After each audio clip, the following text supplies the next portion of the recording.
গণেশ মন্ত্র বিঘ্নহর্তার আশীর্বাদ।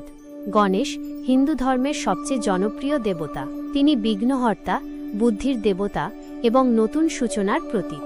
গণেশকে সন্তুষ্ট করার জন্য বিভিন্ন মন্ত্র জপ করা হয়। কেন গণেশ মন্ত্র জপ করবেন? বিঘ্ন দূর করতে। গণেশ বিঘ্নহর্তা, তার মন্ত্র জপ করলে জীবনের বিভিন্ন বাধা দূর হয়। বুদ্ধি বৃদ্ধি।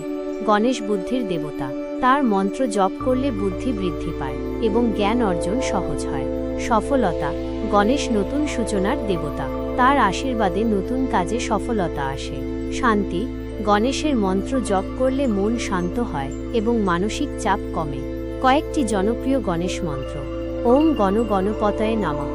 এই মন্ত্রটি সবচেয়ে সাধারণ এবং শক্তিশালী গণেশ মন্ত্র। ওম একদন্তায় বিদ্যামহে বক্রতুণ্ডায় ধীমহি।